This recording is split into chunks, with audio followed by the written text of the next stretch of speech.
जाएगा। मेरे प्यारे देशवासियों, नमस्कार। 2023 की यह पहली मन की बात और उसके साथ साथ इस कार्यक्रम का 97वां 97th एपिसोड भी है। आप सभी के साथ एक बार फिर बातचीत करके मुझे बहुत खुशी हो रही है। हर साल जनवरी का महीना काफी इवेंटफुल होता है। इस महीने 14 जनवरी के आसपास उत्तर से दक्षिण तक और पूरब से पश्चिम तक देश भर में त्योहारों की रौनक होती है। इसके बाद देश अपने गणतंत्र उत्सव भी मनाता है। इस बार भी गणतंत्र दिवस समारोह में अनेक पहलुओं की काफी प्रशंसा हो रही है।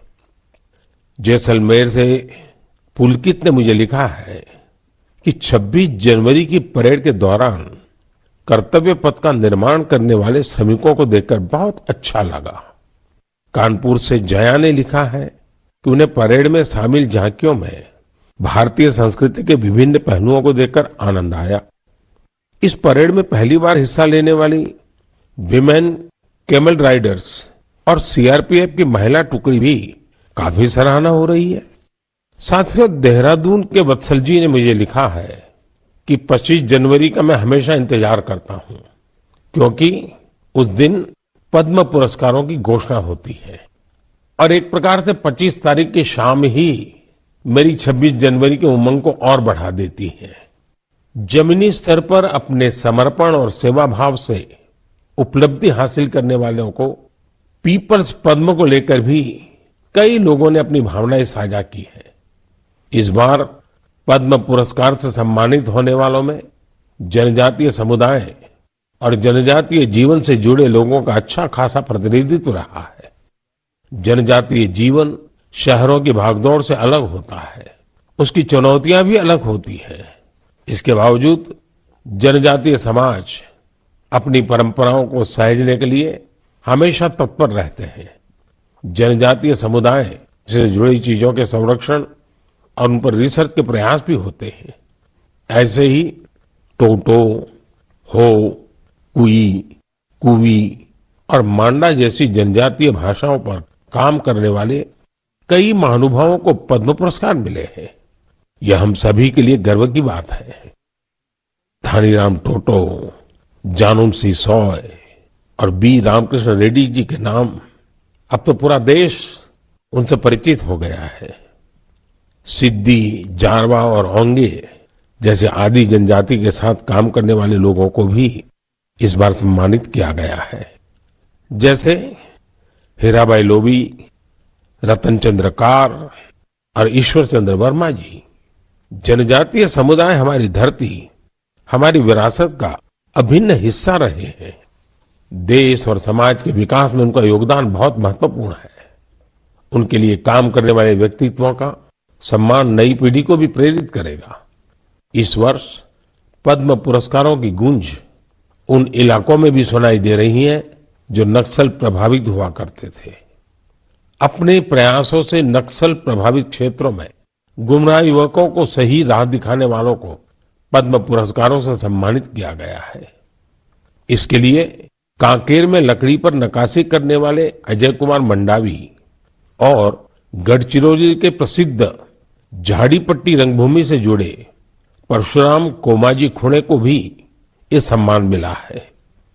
इसी प्रकार नॉर्थ ईस्ट में अपनी संस्कृति के संरक्षण में जुटे राम कुई बांगवे न्यूमे, विक्रम बहादुर जमातिया और कर्मा वांगचू को भी सम्मानित किया गया है।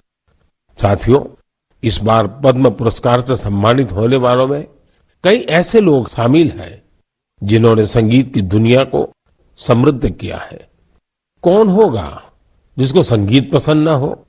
हर किसी की संगीत की पसंद अलग अलग हो सकती है, लेकिन संगीत हर किसी के जीवन का हिस्सा होता है। इस बार पद्म पुरस्कार पाने वालों में वो लोग हैं जो संतूर, बमहुम, द्वितारा जैसे हमारे पारंपरिक वाद्य यंत्र की धुन बिखेरने में महारत रखते हैं। गुलाम मोहम्मद जाज, मोआ सुपोंग, सिंहबोर कुरकालाऊ, मुनि वेंकटप्पा और मंगल कांति राय, ऐसे कितने ही नाम हैं जिनकी चारों तरफ चर्चा हो रही है। साथियों, पद्म पुरस्कार पाने वाले अनेक लोग हमारे बीच के वो साथी हैं जिन्होंने हमेशा देश को सर्वोपरि रखा, राष्ट्र प्रथम के सिद्धांत के लिए अपना जीवन समर्पित कर दिया। वो सेवा भाव से अपने काम में लगे रहे और इसके लिए उन्हें कभी किसी पुरस्कार की आशा नहीं की। वो जिनके लिए काम कर रहे हैं उनके चेहरे का संतोष ही उनके लिए सबसे बड़ा अवार्ड है। ऐसे समर्पित लोगों को सम्मानित करके हम देशवासियों का गौरव बढ़ा है। मैं सभी पद्म पुरस्कार विजेताओं के नाम भले ही यहां नहीं ले पाऊं, लेकिन आपसे मेरा आग्रह जरूर है कि आप पद्म पुरस्कार पाने वाले इन महानुभावों के प्रेरक जीवन के विषय में विस्तार से जानें और औरों को भी बताएं। साथियों, आज जब हम आजादी के अमृत महोत्सव के दौरान गणतंत्र दिवस की चर्चा कर रहे हैं, तो मैं यहां एक दिलचस्प किताब का भी जिक्र करूंगा। कुछ हफ्ते पहले ही मुझे मिली इस बुक में एक बहुत ही इंटरेस्टिंग सब्जेक्ट पर चर्चा की गई है। इस बुक का नाम India the mother of democracy है और इसमें कई बेहतरीन एसेज है। भारत दुनिया का सबसे बड़ा लोकतंत्र है और हम भारतीयों को इस बात का गर्व भी है कि हमारा देश मदर ऑफ डेमोक्रेसी भी है। लोकतंत्र हमारी रगों में है, हमारी संस्कृति में है। सदियों से यह हमारे कामकाज का भी एक अभिन्न हिस्सा रहा है। स्वभाव से हम एक डेमोक्रेटिक सोसाइटी है। डॉक्टर अंबेडकर ने बौद्ध भिक्षु संघ की तुलना भारतीय संसद से की थी। उन्होंने उसे एक ऐसी संस्था बताया था जहां मोशंस, रिजोल्यूशंस, कोरम, वोटिंग और वोटों की गिनती के लिए कई नियम थे। बाबा साहब का मानना था कि भगवान बुद्ध को इसकी प्रेरणा उस समय की राजनीतिक व्यवस्थाओं से मिली होगी। तमिलनाडु में एक छोटा लेकिन चर्चित गांव है उतिर मेरूर। यहां 1100-1200 साल पहले का एक शिलालेख दुनिया भर को अचंभित करता है। यह शिलालेख एक मिनी कॉन्स्टिट्यूशन की तरह है। इसमें विस्तार से बताया गया है कि ग्राम सभा का संचालन कैसे होना चाहिए और उसके सदस्यों के चयन की प्रक्रिया क्या हो। हमारे देश के इतिहास में डेमोक्रेटिक वैल्यूज का एक और उदाहरण है 12वीं सदी के भगवान बसवेश्वर का अनुभव मंडपम। यहां फ्री डिबेट और डिस्कशन को प्रोत्साहन दिया जाता था। आपको ये जानकर हैरानी होगी कि यह माग्ना कार्टा से भी पहले की बात है। वारंगल के काकीय वंश के राजाओं की गणतांत्रिक परंपराएं भी बहुत प्रसिद्ध थी। भक्ति आंदोलन ने पश्चिमी भारत में लोकतंत्र की संस्कृति को आगे बढ़ाया। बुक में सिख पंथ की लोकतांत्रिक भावना पर भी एक लेख को शामिल किया गया है, जो गुरु नानक देव जी के सर्वसम्मति से लिए गए निर्णयों पर प्रकाश डालता है। मध्य भारत की उरांव और मुंडा जनजातियों में कम्युनिटी ड्रिवन और कॉन्सेंसस ड्रिवन डिसीजन पर भी इस किताब में अच्छी जानकारी है। आप इस किताब को पढ़ने के बाद महसूस करेंगे कि कैसे देश के हर हिस्से में सदियों से लोकतंत्र की भावना प्रवाहित होती रही है। मदर ऑफ डेमोक्रेसी के रूप में हमें निरंतर इस विषय का गहन चिंतन भी करना चाहिए, चर्चा भी करना चाहिए और दुनिया को अवगत भी कराना चाहिए। इससे देश में लोकतंत्र की भावना और प्रगाढ़ होगी। मेरे प्यारे देशवासियों, अगर मैं आपसे पूछूं कि योग दिवस और हमारे विभिन्न तरह के मोटे अनाजों मिलेट्स में क्या कॉमन है, तो आप सोचेंगे ये भी क्या तुलना हुई। अगर मैं आपसे कहूं कि दोनों में काफी कुछ कॉमन है तो आप हैरान हो जाएंगे। दरअसल संयुक्त राष्ट्र ने इंटरनेशनल योगा डे और इंटरनेशनल ईयर ऑफ मिलेट्स दोनों का ही निर्णय भारत के प्रस्ताव के बाद लिया है। दूसरी बात ये कि योग भी स्वास्थ्य से जुड़ा है और मिलेट्स भी सेहत में महत्वपूर्ण भूमिका निभाता है। तीसरी बात और महत्वपूर्ण है, दोनों ही अभियानों में जन भागीदारी की वजह से क्रांति आ रही है। जिस तरह लोगों ने व्यापक स्तर पर सक्रिय भागीदारी करके योग और फिटनेस को अपने जीवन का हिस्सा बनाया है, उसी तरह मिलेट्स को भी लोग बड़े पैमाने पर अपना रहे हैं। लोग अब मिलेट्स को अपने खान पान का हिस्सा बना रहे हैं। इस बदलाव का बहुत बड़ा प्रभाव भी दिख रहा है। इससे एक तरफ वो छोटे किसान बहुत उत्साहित है जो पारंपरिक रूप से मिलेट्स का उत्पादन करते थे। वो इस बात से बहुत खुश है कि दुनिया अब मिलेट्स का महत्व समझने लगी है। दूसरी तरफ एफपीओ और एंटरप्रेन्योर्स ने मिलेट्स को बाजार तक पहुंचाने और उसे लोगों तक उपलब्ध कराने के प्रयास शुरू कर दिए हैं। आंध्र प्रदेश के नांदयाल जिले के रहने वाले केवी रामा सुब्बा रेड्डी जी ने मिलेट्स के लिए अच्छी खासी सैलरी वाली नौकरी छोड़ दी। मां के हाथों से बने मिलेट्स के पकवानों का स्वाद कुछ ऐसा रचा बसा था कि इन्होंने अपने गांव में बाजरे की प्रोसेसिंग यूनिट ही शुरू कर दी। सुब्बा रेड्डी जी लोगों को बाजरे के फायदे भी बताते हैं और उसे आसानी से उपलब्ध भी कराते हैं। महाराष्ट्र में अलीबाग के पास केनाड गांव की रहने वाली शर्मिला ओसवाल जी पिछले 20 साल से मिलेट्स की पैदावार में यूनिक तरीके से योगदान दे रही है। वो किसानों को स्मार्ट एग्रीकल्चर की ट्रेनिंग दे रही है। उनके प्रयासों से न सिर्फ मिलेट्स की उपज बढ़ी है, बल्कि किसानों की आय में भी वृद्धि हुई है।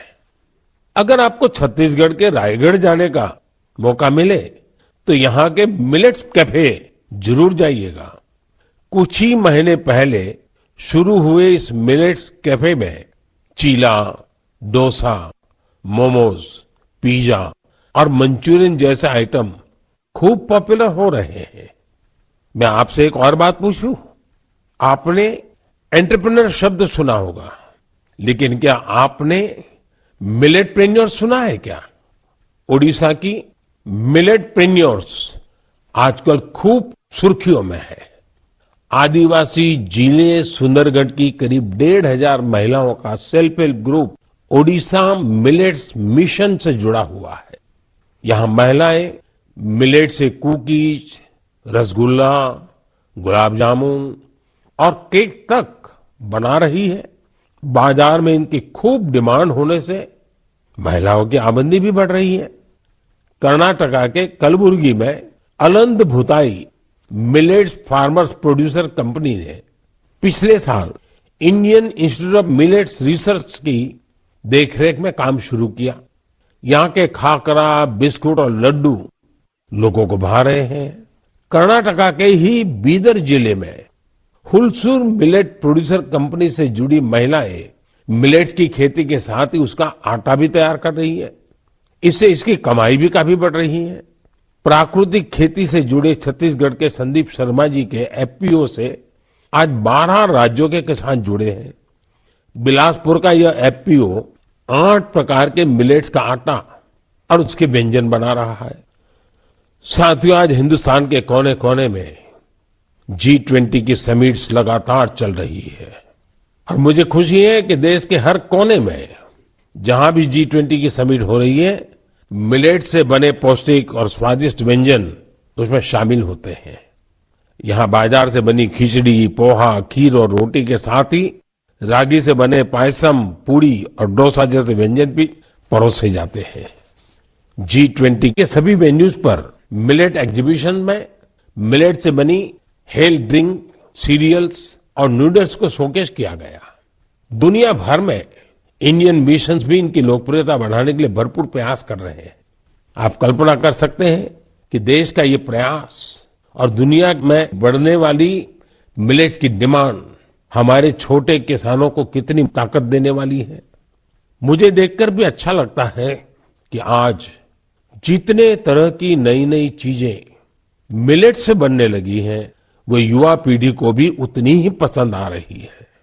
इंटरनेशनल ईयर ऑफ मिलेट्स की ऐसी शानदार शुरुआत के लिए और उसको लगातार आगे बढ़ाने के लिए मैं मन की बात के श्रोताओं को भी बधाई देता हूं। मेरे प्यारे देशवासियों, जब आपसे कोई टूरिस्ट हब गोवा की बात करता है तो आपके मन में क्या ख्याल आता है? स्वाभाविक है, गोवा का नाम आते ही सबसे पहले यहाँ की खूबसूरत कोस्टलाइन, बीचेस और पसंदीदा खान पान की बातें ध्यान में आने लगती है। लेकिन गोवा में इस महीने कुछ ऐसा हुआ जो बहुत सुर्खियों में है। आज मन की बात में मैं इसे आप सबके साथ साझा करना चाहता हूं। गोवा में हुआ ये इवेंट है पर्पल फेस्ट। इस फेस्ट को 6 से 8 जनवरी तक पणजी में आयोजित किया गया। दिव्यांग जनों के कल्याण को लेकर यह अपने आप में एक अनूठा प्रयास था। पर्पल फेस्ट कितना बड़ा मौका था, इसका अंदाजा आप सभी इस बात से लगा सकते हैं कि 50,000 से भी ज्यादा हमारे भाई बहन इसमें शामिल हुए। यहां आए लोग इस बात को लेकर रोमांचित थे कि वो अब मिरामार बीच घूमने का भरपूर आनंद उठा सकते हैं। दरअसल मिरामार बीच हमारे दिव्यांग भाई बहनों के लिए गोवा के एक्सेसिबल बीचेज में से एक बन गया है। यहां पर cricket tournament, table tennis tournament, marathon competition के साथ ही एक डीप ब्लाइंड कन्वेंशन भी आयोजित किया गया। यहां यूनिक बर्ड वॉचिंग प्रोग्राम के अलावा एक फिल्म भी दिखाई गई।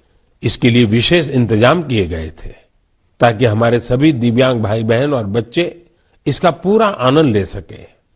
पर्पल फेस्ट की एक खास बात इसमें देश के प्राइवेट सेक्टर की भागीदारी भी रही। उनकी ओर से ऐसे प्रोडक्ट्स को शोकेस किया गया जो दिव्यांग फ्रेंडली है। इस फेस्ट में दिव्यांग कल्याण के प्रति जागरूकता बढ़ाने के अनेक प्रयास देखे गए। पर्पल फेस्ट को सफल बनाने के लिए मैं इसमें हिस्सा लेने वाले सभी लोगों को बधाई देता हूं। इसके साथ ही उन वॉलंटियर्स का भी अभिनंदन करता हूं जिन्होंने इसे ऑर्गेनाइज करने के लिए रात दिन एक कर दिए। मुझे पूरा विश्वास है कि एक्सेसिबल इंडिया के हमारे विजन को साकार करने में इस प्रकार के अभियान बहुत ही कारगर साबित होंगे। मेरे प्यारे देशवासियों, अब मन की बात में मैं एक ऐसे विषय पर बात करूंगा जिसमें आपको आनंद भी आएगा, गर्व भी होगा और मन कह उठेगा, वाह भाई वाह, दिल खुश हो गया। देश के सबसे पुराने साइंस इंस्टीट्यूशंस में से एक बेंगलुरु का इंडियन इंस्टीट्यूट ऑफ साइंस यानी IISc एक शानदार मिसाल पेश कर रहा है। मन की बात में मैं पहले इसकी चर्चा कर चुका हूं कि कैसे इस संस्थान की स्थापना के पीछे भारत की 2 महान विभूतियां जमशेदजी टाटा और स्वामी विवेकानंद की प्रेरणा रही है। तो आपको और मुझे आनंद और गर्व दिलाने वाली बात यह है कि साल 2022 में इस संस्थान के नाम कुल 145 पेटेंट्स रहे हैं। इसका मतलब है हर 5 दिन में 2 पेटेंट्स। ये रिकॉर्ड अपने आप में अद्भुत है। इस सफलता के लिए मैं IISc की टीम को भी बधाई देना चाहता हूं। साथियों, आज पेटेंट फाइलिंग में भारत की रैंकिंग 7वीं और ट्रेडमार्क्स में 5वीं है। सिर्फ पेटेंट्स की बात करें तो पिछले 5 वर्षों में इसमें करीब 50% की वृद्धि हुई है। ग्लोबल इनोवेशन इंडेक्स में भी भारत की रैंकिंग में जबरदस्त सुधार हुआ है और अब वो 40वें पर आ पहुंची है, जबकि 2015 में भारत ग्लोबल इनोवेशन इंडेक्स में 80 नंबर के भी पीछे था। एक और दिलचस्प बात मैं आपको बताना चाहता हूं। भारत में पिछले 11 वर्षों में पहली बार डोमेस्टिक पेटेंट फाइलिंग की संख्या फॉरेन फाइलिंग से अधिक देखी गई है। ये भारत के बढ़ते हुए वैज्ञानिक सामर्थ्य को भी दिखाता है। साथियों, हम सभी जानते हैं कि 21वीं सदी की ग्लोबल इकोनॉमी में नॉलेज ही सर्वोपरि है। मुझे विश्वास है कि भारत के टेकेड का सपना हमारे इनोवेटर्स और उनके पेटेंट्स के दम पर जरूर पूरा होगा। इससे हम सभी अपने ही देश में तैयार वर्ल्ड क्लास टेक्नोलॉजी और प्रोडक्ट का भरपूर लाभ ले सकेंगे। मेरे प्यारे देशवासियों, नमो ऐप पर मैंने तेलंगाना के इंजीनियर विजय जी की एक पोस्ट देखी। इसमें विजय जी ने ई वेस्ट के बारे में लिखा है। विजय जी का आग्रह है कि मैं मन की बात में इस पर चर्चा करूं। इस कार्यक्रम में पहले भी हमने वेस्ट टू वेल्थ यानी कचरे से कंचन के बारे में बातें की है, लेकिन आइए आज इसी से जुड़ी ई वेस्ट की चर्चा करते हैं। साथियों, आज हर घर में मोबाइल फोन, लैपटॉप, टैबलेट जैसी डिवाइसेस आम हो चली है। देश भर में इनकी संख्या बिलियंस में होगी। आज के लेटेस्ट डिवाइस भविष्य के ई वेस्ट भी होते हैं। जब भी कोई नई डिवाइस खरीदता है या फिर अपनी पुरानी डिवाइस को बदलता है, तो यह ध्यान रखना जरूरी हो जाता है कि उसे सही तरीके से डिस्कार्ड किया जाता है या नहीं। अगर ई वेस्ट को ठीक से डिस्पोज नहीं किया गया तो यह हमारे पर्यावरण को भी नुकसान पहुंचा सकता है। लेकिन अगर सावधानी पूर्वक ऐसा किया जाता है तो यह रिसाइकल और रीयूज की सर्कुलर इकोनॉमी की बहुत बड़ी ताकत बन सकता है। संयुक्त राष्ट्र की एक रिपोर्ट में बताया गया था कि हर साल 50 मिलियन टन ई वेस्ट फेंका जा रहा है। आप अंदाजा लगा सकते हैं कि कितना होता है। मानव इतिहास में जितने कमर्शियल प्लेन बने हैं, उन सभी का वजन मिला दिया जाए तो भी जितना ई वेस्ट निकल रहा है उसके बराबर नहीं होगा। ये ऐसा है जैसे हर सेकंड 800 लैपटॉप फेंक दिए जा रहे हो। आप जानकर चौंक जाएंगे कि अलग अलग प्रोसेस के जरिए इस ई वेस्ट से करीब 17 प्रकार के प्रेशियस मेटल्स निकाले जा सकते हैं। इसमें गोल्ड, सिल्वर, कॉपर और निकल शामिल है। इसलिए ई वेस्ट का सदुपयोग करना कचरे को कंचन बनाने से कम नहीं है।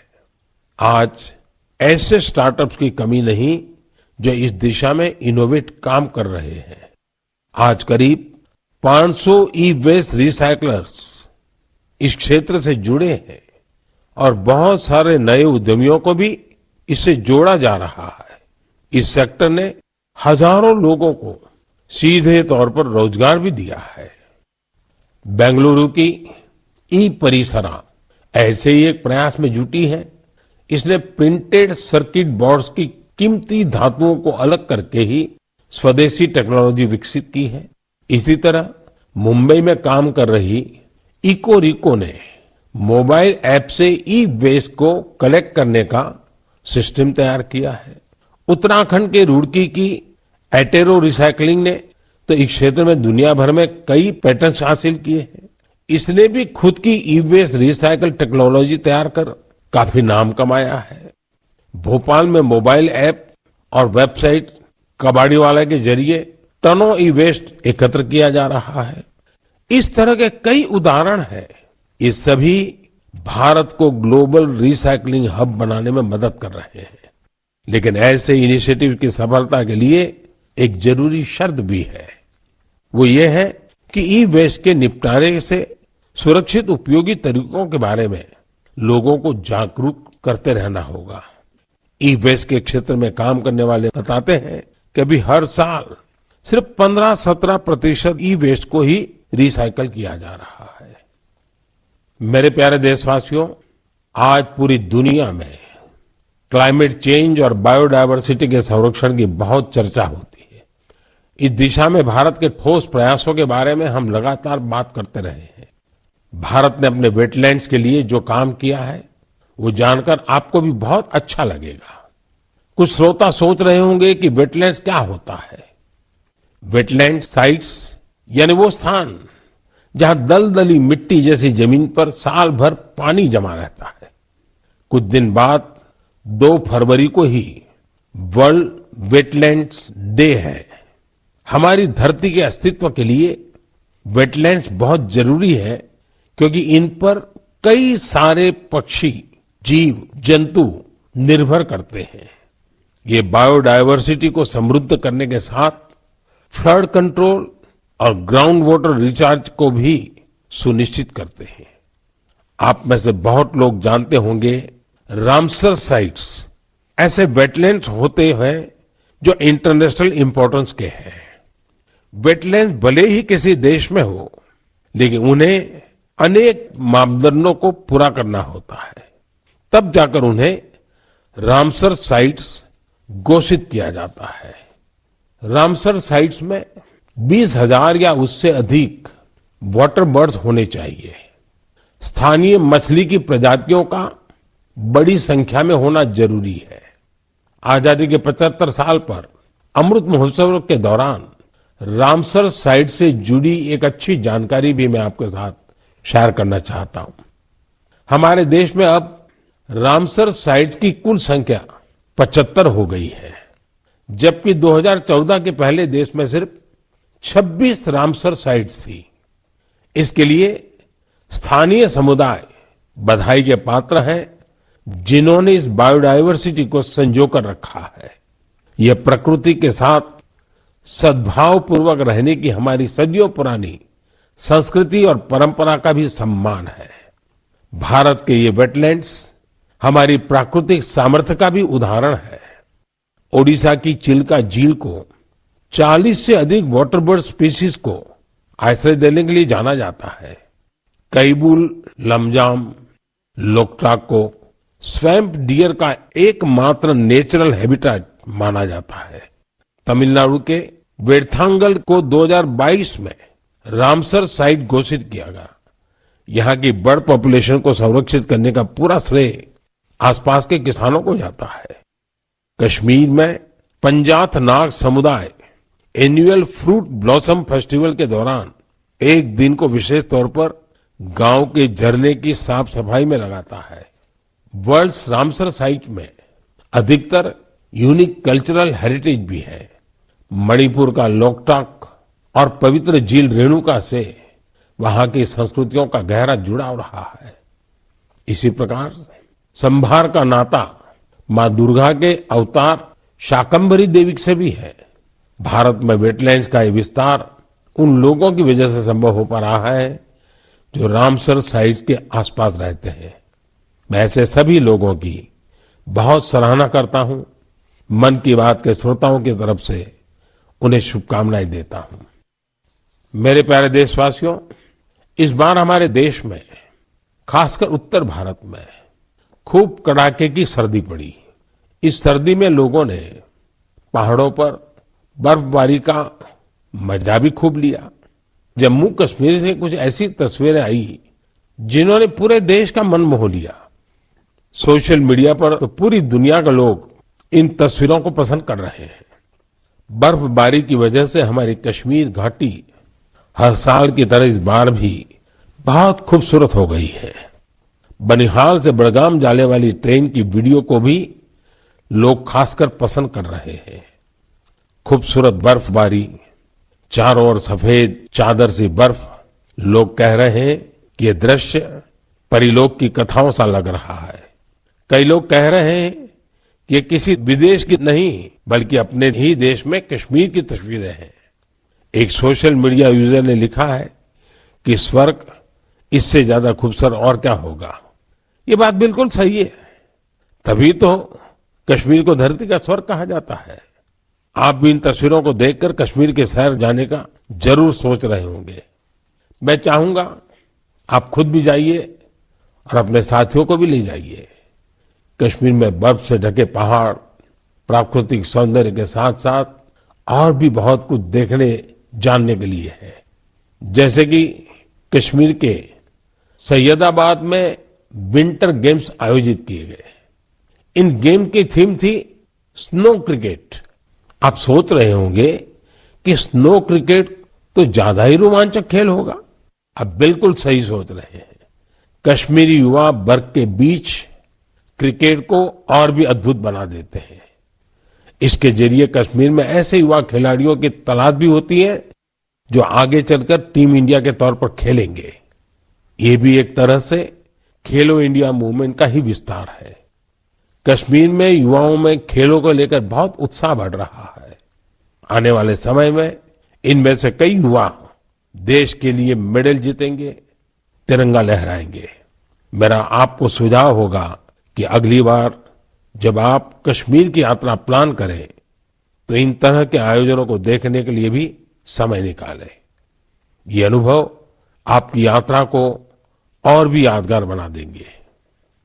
मेरे प्यारे देशवासियों, गणतंत्र को मजबूत करने के हमारे प्रयास निरंतर चलते रहने चाहिए।